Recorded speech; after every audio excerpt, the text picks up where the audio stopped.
Introducing the new CrossPointe Church app.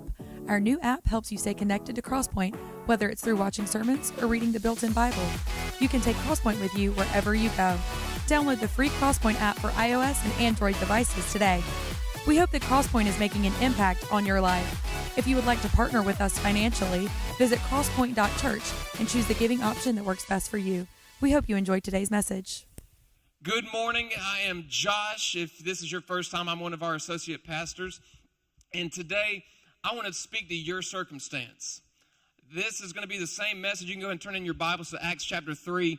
And I gave this message in the Dominican Republic, but when I got done, something just didn't feel right. Like I thought I left something out. There's something I didn't quite finish it. I didn't feel complete with it. And so Pastor Tracy said, "Hey, will you be able to speak August 14th?" And I said, "Sure thing." And this week he said, "What are you going to preach on?" And I said, "Same thing I did in the Dominican Republic." This is more like the older brother version of it, right? Because I'm at home now, I'm with family. Right before, whenever I said, "Hey, turn to your neighbor," it would translate probably into something else, and they would say, "My neighbor's not here," right? So this is a little more family, but it's going to be the older brother version, and it's for you to have a word from God to get through a breakthrough. This day is for your circumstance. So I wanted you to pray in your circumstance so you can have breakthrough after you leave here today. Because there's something that's lingering. You're living in a situation and there's everything around you is just seeming to fall, to crumble, and it's occupying your mind. And this is the message for you today. So let God speak to that situation. All right? Can we agree on that? Perfection.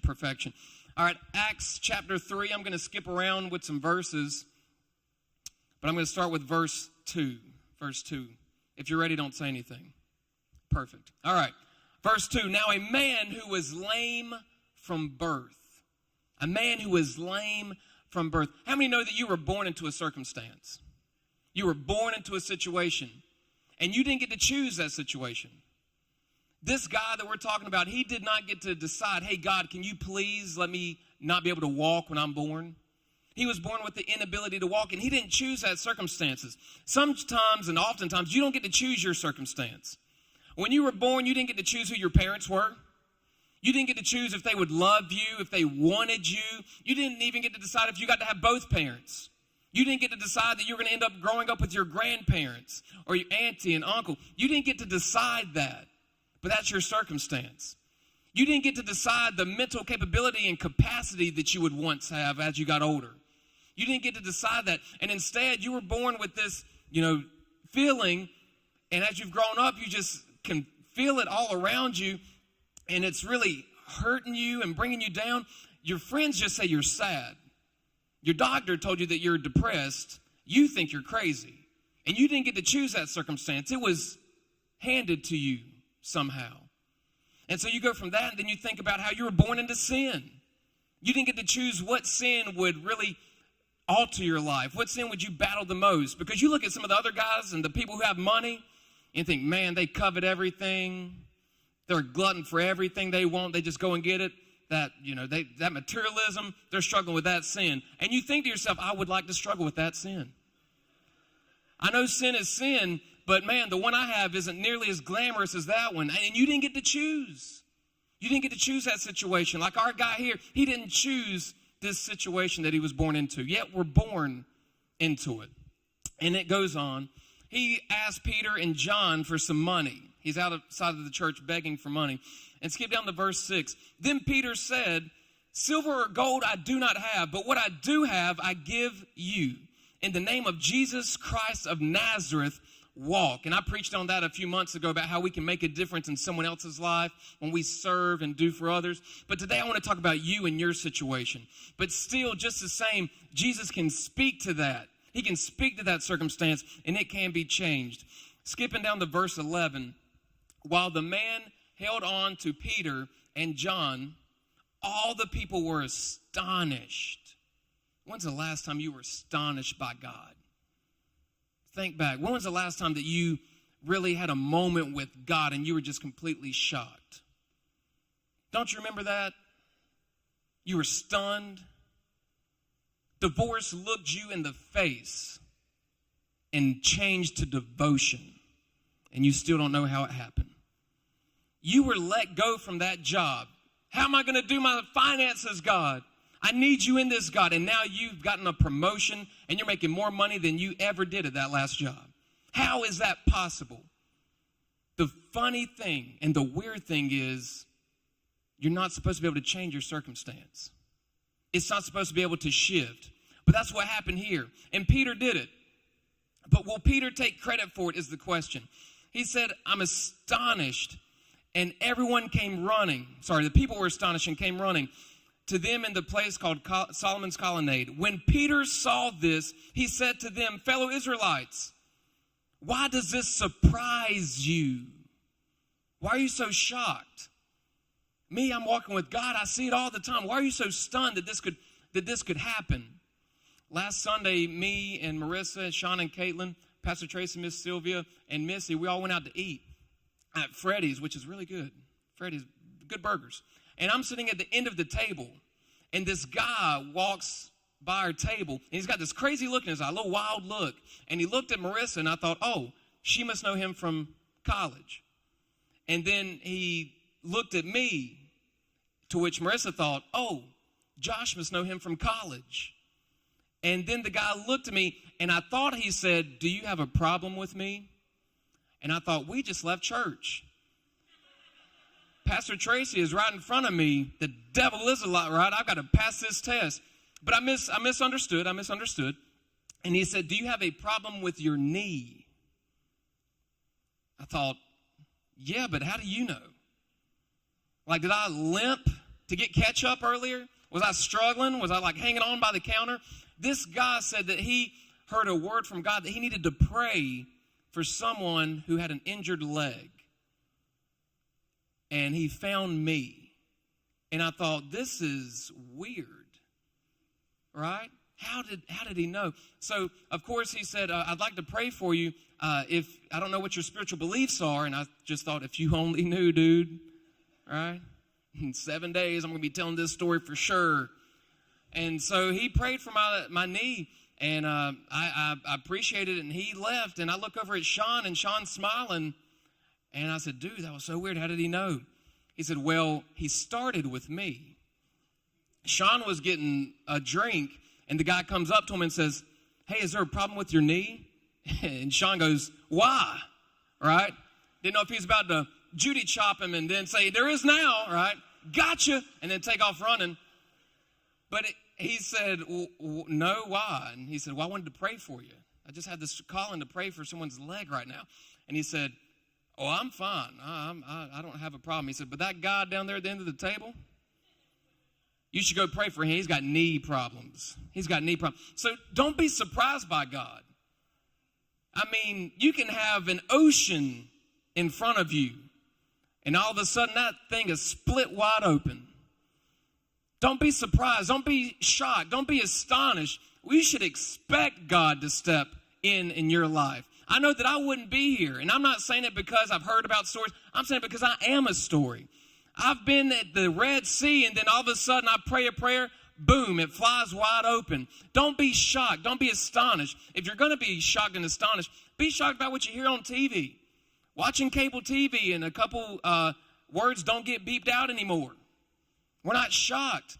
But then when something magical happens in our life, when something awesome for God happens, we stay stunned and shocked. So don't stay shocked. Don't stay shocked. But look at this. These people are shocked. So Peter says, and this is the main focus for our message today, why do you stare at us, talking about me and John, as if by our own power or godliness we had made this man walk? This was weird to me because we're talking about Peter, boastful Peter. Peter who walked on the water. He was the only joker who hopped out of the boat. Peter who almost sank a boat catching so many fish. I don't think he ever stopped telling that story, right? Even today in heaven, hey, I sank a boat though, right? He's boastful Peter. But in this situation, he says, it wasn't me. Peter, you just changed this man's life. It wasn't me. So can you share my sermon title? Can you tap the person on your left, tap him on the shoulder? Hey. And then look to the person on your right and say, I didn't do it. I didn't do it. My brother's watching from California. It's early in the morning there. I didn't do it, Justin. I didn't do it. Kevin, my cousin's watching. I didn't do it. I didn't do it. Why would he not take ownership? It messes with my understanding, my theology. Why would he not own this? There's a box in our living room. It's our coffee table, and I can't say that I made it, but I helped Bill make it. He comes to church here, and he actually constructed our drum cage. He's helped with the stage, shed out back. He is great with wood. And I just came to him. I said, hey, could you help me with the project? For Marissa's wedding gift, I want to get her a box. He said, a box? I said, a box. Because if I mess up, she'll have some place to put me. All right? Save on the funeral bill.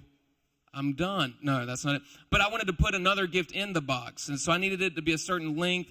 And we like the shabby chic kind of antique stuff. So it'd be great as a coffee table. So that's our coffee table. And we put blankets in there. Not me, but we put blankets in there. And when people come over, they say, man, that's great. And I always get nervous, especially if we bring drinks, because if you spill something on there, that wood's going to absorb it. And I can't go get another one. Bill, could we do it one more time? Yeah, I can't just go buy another one. So it's really the center of the room. And people say, man, that's great. And I say, yeah, I helped make that, because when it's something good, you want to take some ownership. You know, if it looked terrible, I would say, yeah, someone at church got that for us. All right. And then on the wall behind me, there's a flag. You might know Ben makes wooden flags here, and he's done a great job. And we have one in our living room. It's an American flag, very patriotic. I did my 22 push-ups in front of it in the last day, and it's gorgeous. And people say, oh, yeah, that's a good-looking flag. And I say, yep, I had nothing to do with that. I didn't do that. I hung it, but I didn't have anything to do with that. So why would Peter not take ownership of this situation? Because he just changed a man's situation. This man was born unable to walk. He was supposed to die unable to walk. The devil told you that divorce was supposed to end you. You're just labeled as that. And now here you are in church. You were supposed to not make it through that financial struggle, and here you are. That custody battle went on and on and on, and still you come to this place and praise his name. Don't you know the devil's mad at you for that? He's throwing everything he can, and you still keep coming back.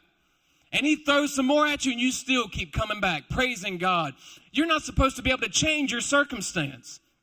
You're supposed to die the way you were brought into the world. When you were born into sin, you were supposed to die in sin. That's the way the devil would tell you it's supposed to be. But the devil is a lie. I came today to say your circumstance can change. You can focus on that situation in your life and change that situation. And here's the main thought for today's sermon. If you're taking notes, write this down ferociously. All capital letters. Only Christ can change my circumstance. Only Christ can change my circumstance. Peter couldn't do it. And he said, I don't know why you're looking at me. I didn't do it. I didn't do it. But Christ in me made this man walk. That's a good word. That's a good word. It's a lot better than what you're celebrating it right now. Y'all must not been through what I've been through. Y'all must have not seen golly, you hadn't seen the ocean open up right in front of you. You haven't seen when you're down and you're beaten down and the whole world's on top of you. You must have not been there. But I've been there. So when I come here this morning, I knew that I was going to celebrate something. If I've got to celebrate by myself, it's going to be me and God. But whatever circumstance you're living in right now, you need to give him a little offering praise at some point and say, hey, God, I know you're going to see me through. You're going to see me through. Josh, how do you know? Because he's done it before and he'll do it again. He's done it before and he'll do it again. I know you're wondering over here what's going on with the jugs. I just get thirsty, so no, that's not what's going on here. So we have two jugs here, and I really want to focus the majority of my time talking about situations that we often get to choose. Or even if you don't get to choose, you get to choose how you look at your situation. It's not really about how you dress, but how you feel about how you dress. It's not really about what you look like, but how you feel about what you look like, right? So what way am I going to decide? This would be how we like to handle our situations. Sometimes I feel like we get caught up and mixed up in a situation, And we often find ourselves at the end of that situation or down in the dumps saying, how did I get here? So when it comes to handling situations I can control or have an impact in, I'm going to say we like to do it my way. We like to do it my way. So this jug represents my way. And on this side, we have God's way, or the Hebrew, Yahweh. I thought you'd like that little Christian joke for you. Take that home with you. But my way and Yahweh. And I'm going to come get my cups over here and not knock over any of Don's guitars. Good stuff. And so in our situation, in our experience, we take a cup, and this represents us and our situation. And we say, you know, I'm over here dating this person, and we're making decisions, and I think I can do it all by myself. So, you know, forget what my parents say about them. They're still a good person. You know, Josh, it's easy to come to church, right? But she is very pretty. I can find a way to make her a Christian, but it's hard to find a pretty person in church sometimes, right? So I'm gonna just try to convert her on my own, my way, right? So we come my way. And so you're starting to make decisions, and you form habits and hobbies that y'all do together, and you form it your way. And so you get a little bit in your drink or in your cup, your way. But then something happens. You get around some people, and you get around a crowd, and you start getting involved with certain groups, and all of a sudden they do this little habit, this little hobby. And you think you've got a control over it. So you test the waters a little bit, even though your parents told you not to, even though you're not even old enough to do that, but you test it. And then all of a sudden, you keep coming back and do it again. And then what you thought you had a handle on has a handle on you. And as you're trying to fill up and fill up and fill up, and you're like, oh, that's all I need for this situation, I thought I had it under control. I thought that, you know, just when I got on the computer and went to those websites, I thought I had it under control. I'm not hurting anybody. But then years later, you wonder why your marriage is on the rocks. And then you thought, hey, I've got a handle on this whole addiction thing, but now this addiction thing has a handle on you. And now the devil's using it, saying all you are is an addict. Why don't you use? Don't go to that church. You need to go find you a place where you can meet this addiction you have. And you thought you had a handle on it, but it just keeps pouring out, and all of your resources and all of your energy comes out of here. But here's the point. Here's why we choose my way.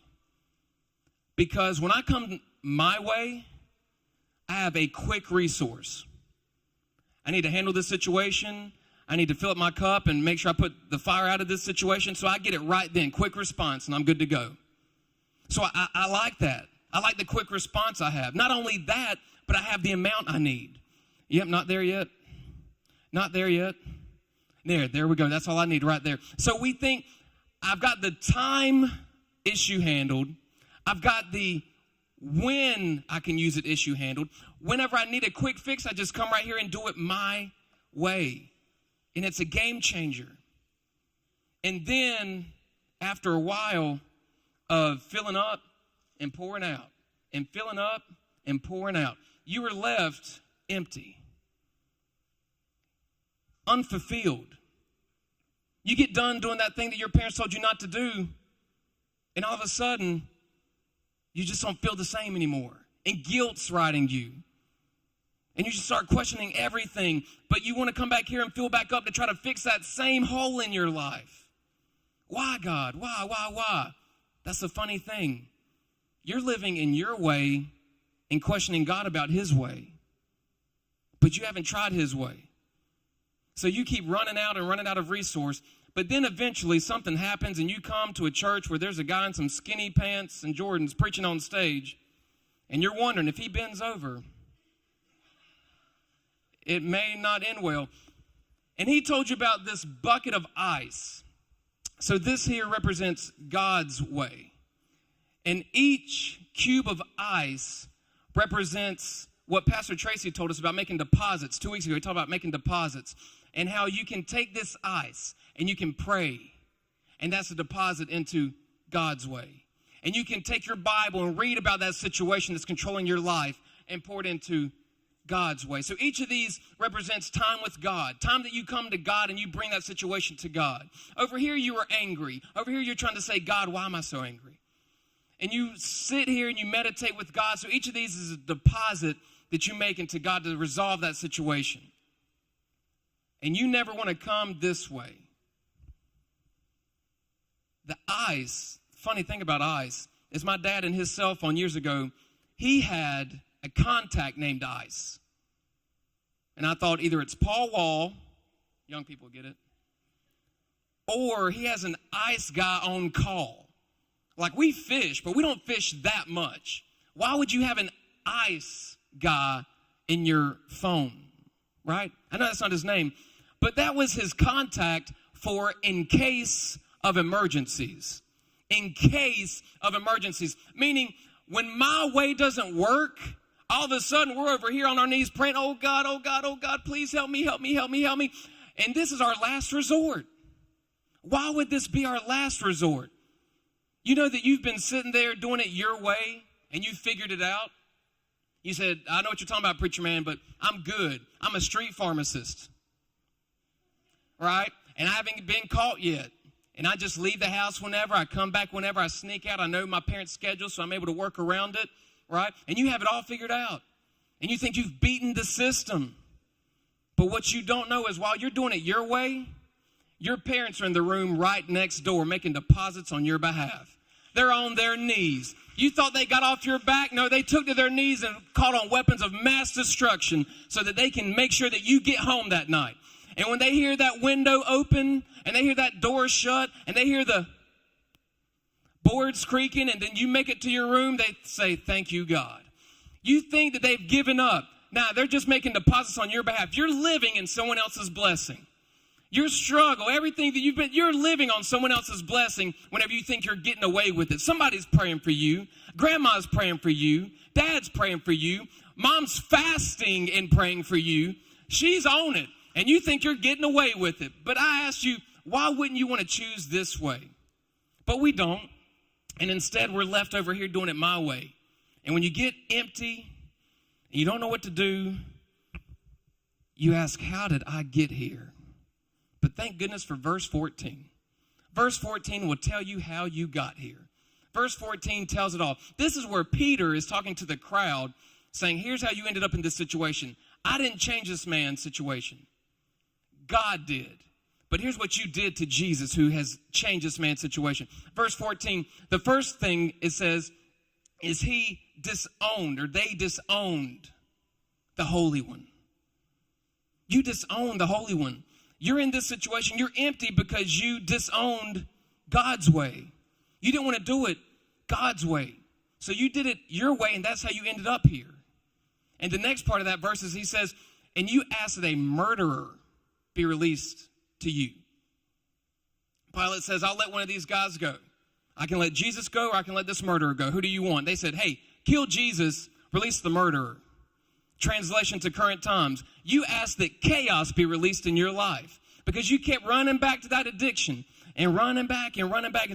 I got a handle on it. It's fine. It's only a pack a day. It's only on Fridays. It's only on Saturday nights. I'm fine. It's okay. It's not an addiction. I've got a handle on it. And then all of a sudden, you're getting drained of everything and all your energy and all your money and all your finances and everything. Your relationships are pouring out and you wonder how you got here. My way works, I thought. And so you come here and you try to solve situations. You get in an argument with your wife, and it's because of your anger and how you handle that situation. You get let go of at your job because of the ethics and how you handle the books. You don't blame God for that. That was you. And we're getting drained and depleted. But on this side is ice. And that ice, God will take. When you bring it to God, he'll take that ice, and it's like he holds it because you've given it, and he cherishes it. And it starts melting. He says, I just needed you to melt the ice with me.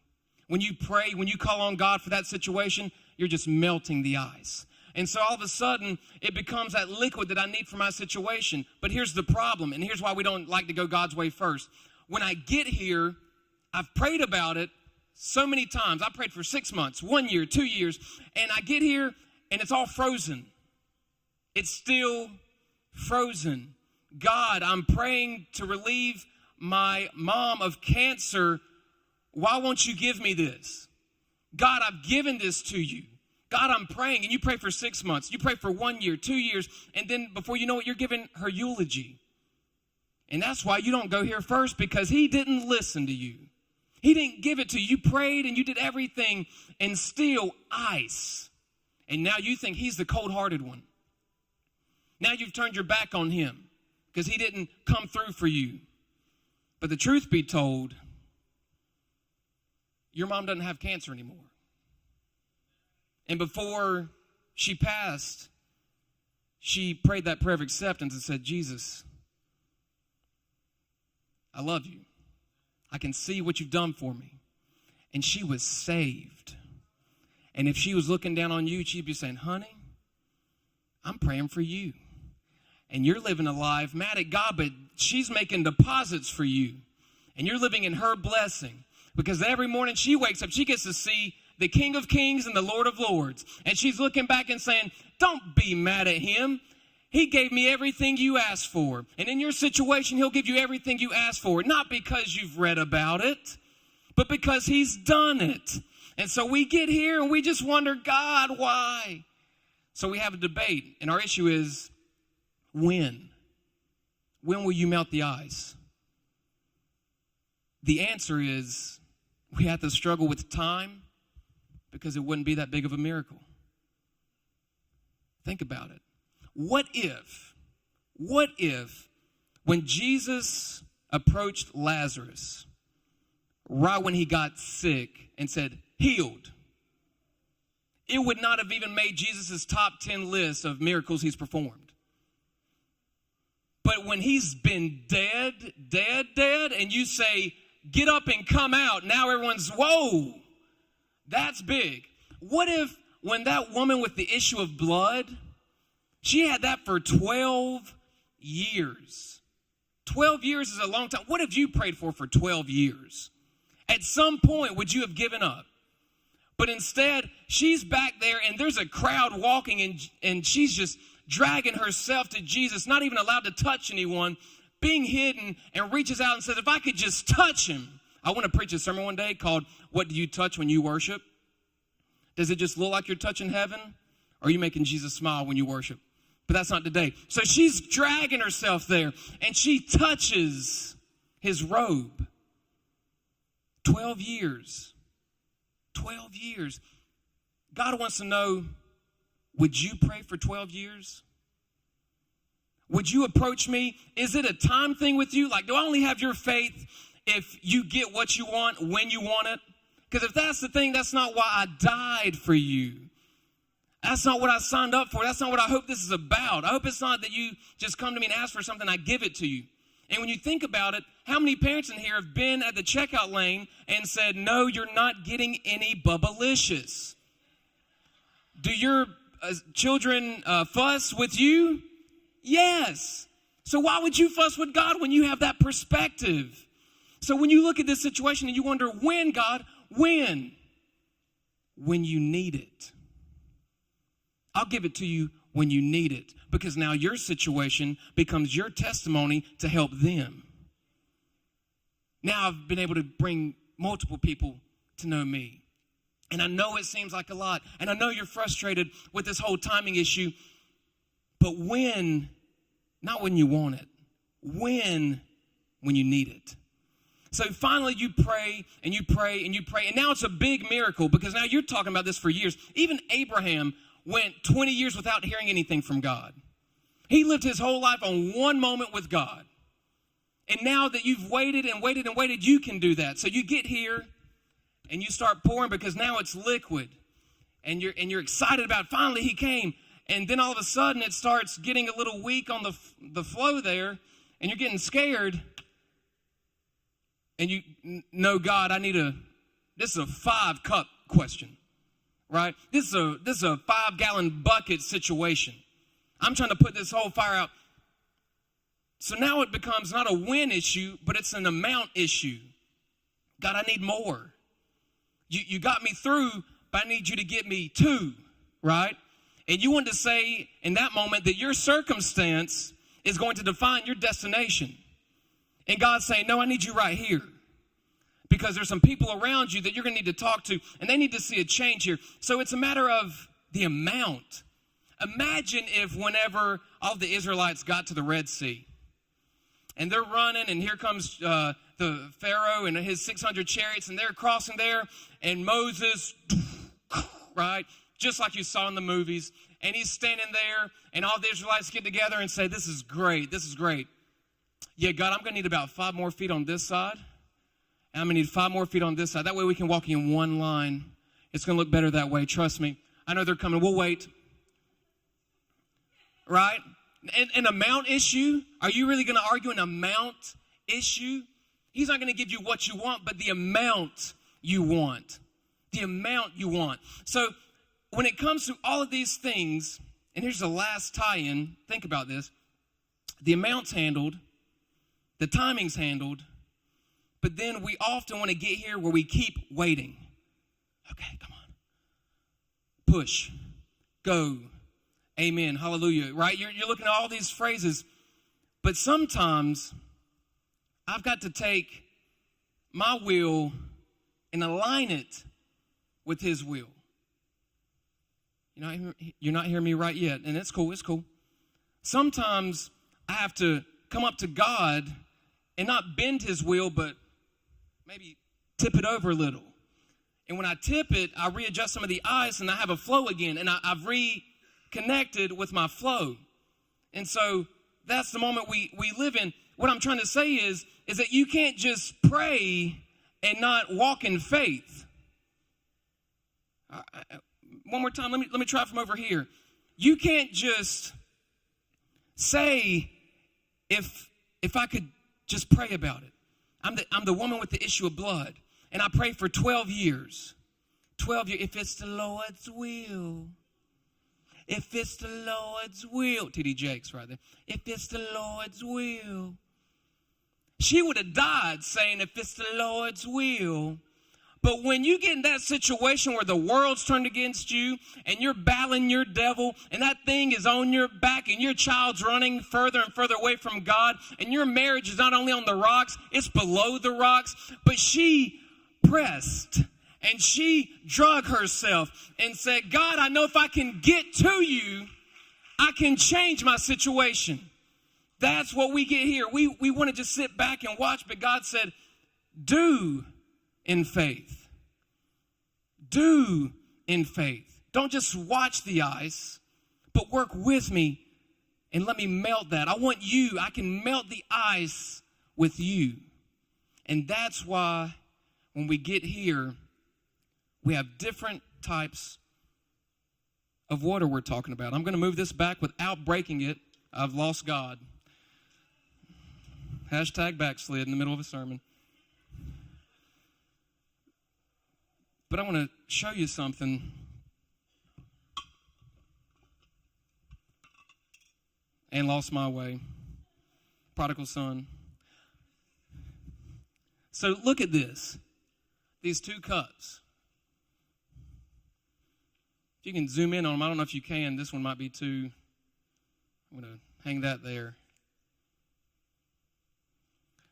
And I want to get away from the amount real quick because I have some more in here that I could pour in there. So I'll pour some more in here just to show you because it was great when it hit me. So I'm going to fill this one up a little bit more. And I want to compare your way to God's way. That'll be good. There's water in there. But is there a difference in the cups? Not the amount, but is there a difference? When I handle it my way, think of it this way. This water was room temperature. When you're out working in your yard or in the Dominican Republic digging a hole and it's hot, you want water. And it's great to have any water, but man, if I could get some cold water, it will impact my body temperature. And now what's in me can help control the situation that I find myself in. It's not just water to kind of lubricate my muscles. It's cooling my body temperature down. But when you get in an argument with your wife, you do it your way, and so you don't have a control of your temperature. Now, you don't believe in the whole spiritual thing, but every time you blow up, you think, honey, I'm so sorry, I blacked out. I didn't know what was going on. I bet you didn't. I also want to have another sermon called, I bet you didn't, right?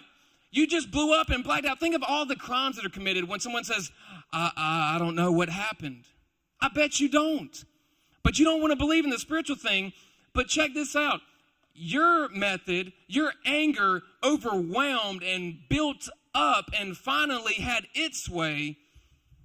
But God's way is calm, is cool. There's a change in temperatures there.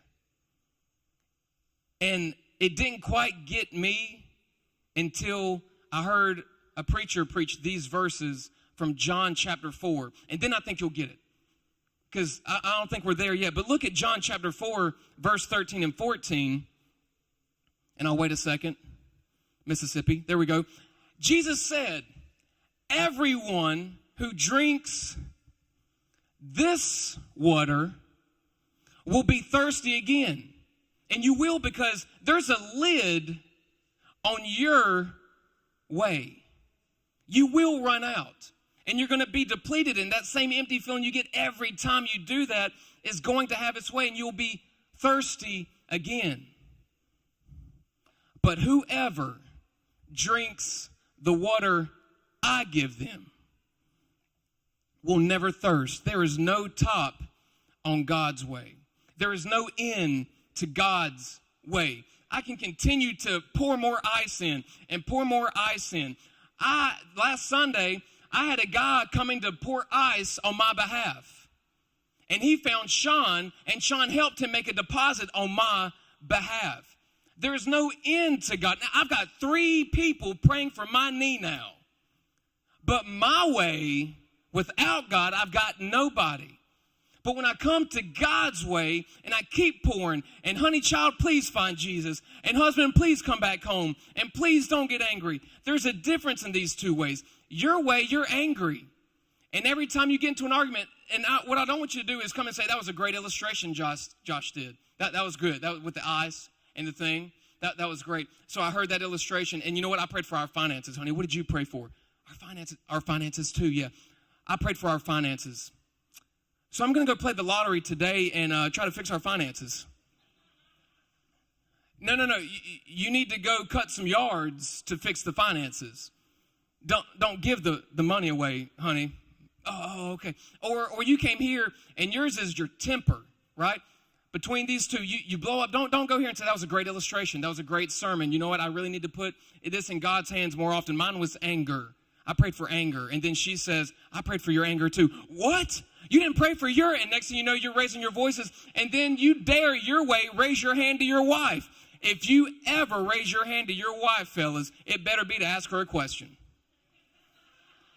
Ladies, if you raise your hand to your husband, it better be to celebrate with a high five.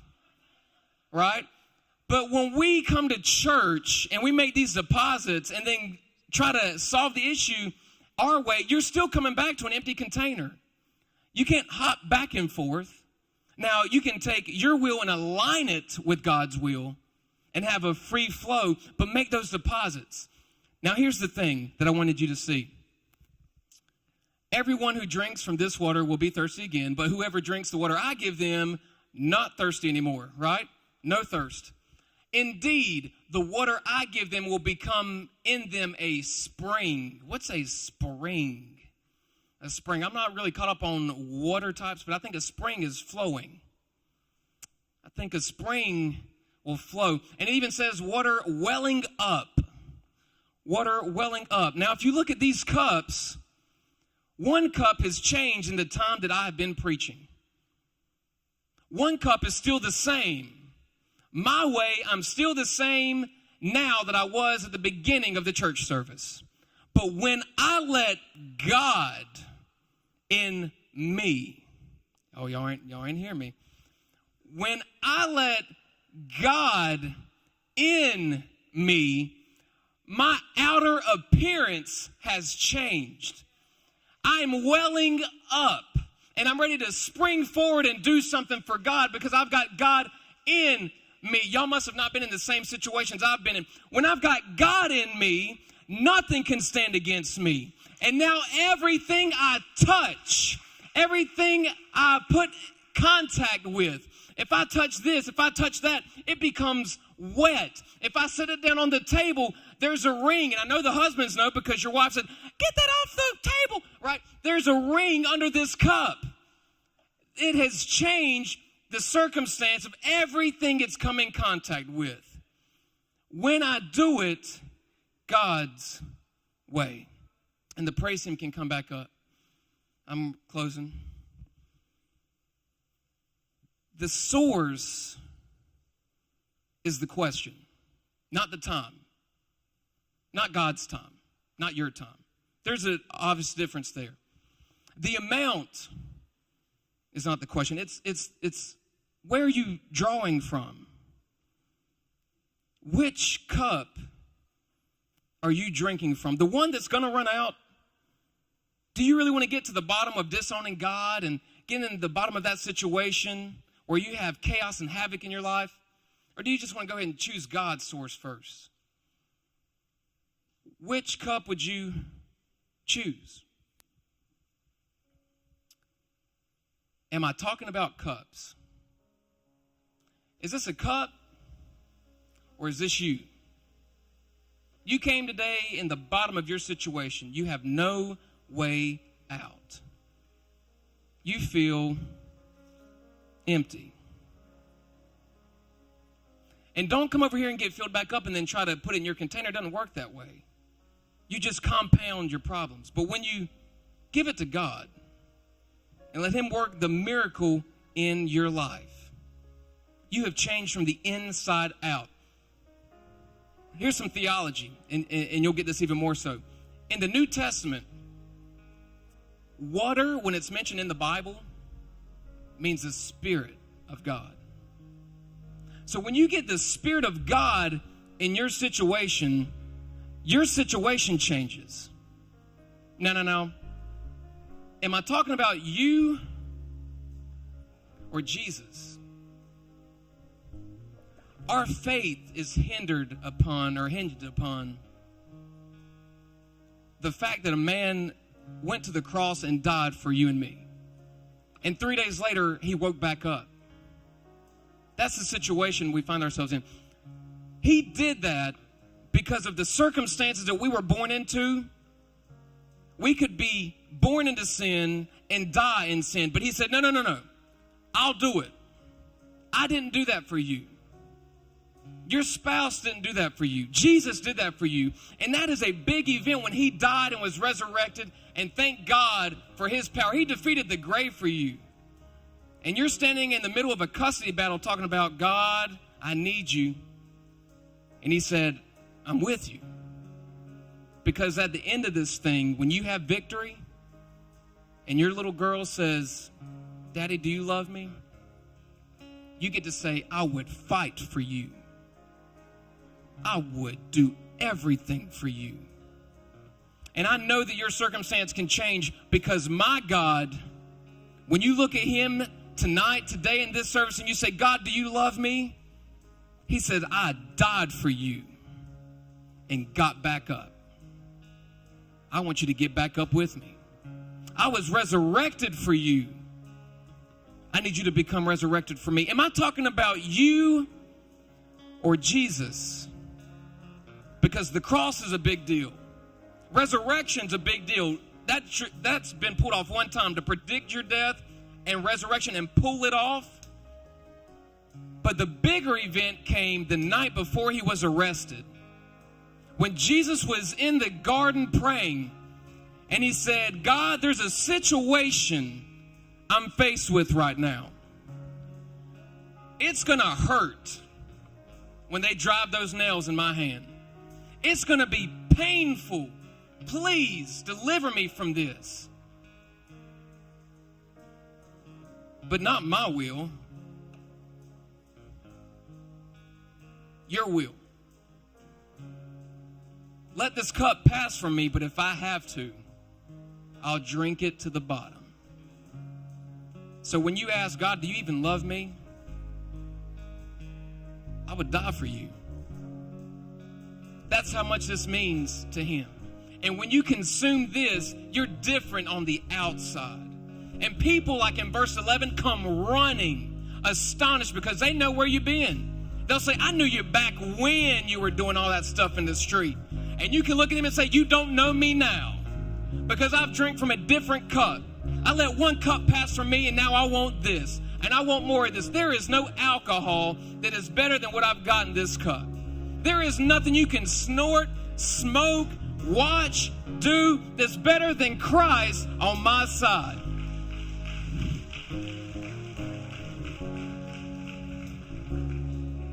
Now, am I talking about you and Jesus?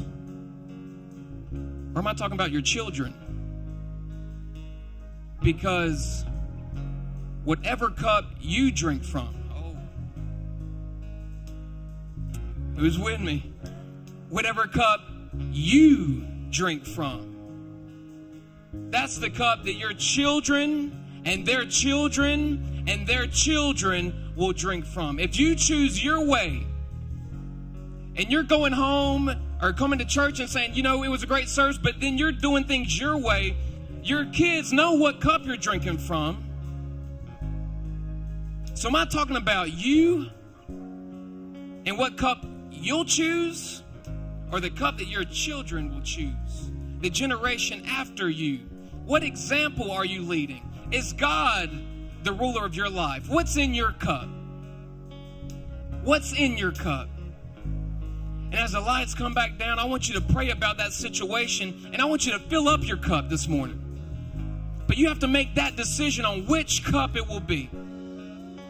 Will you let your way pass from you and let God's way take over?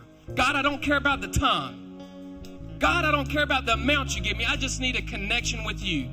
If I know you're in this thing, I can wait.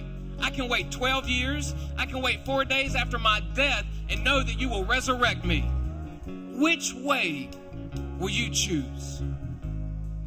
Just pray in this moment to that circumstance. Lord, my children. Lord, my spouse.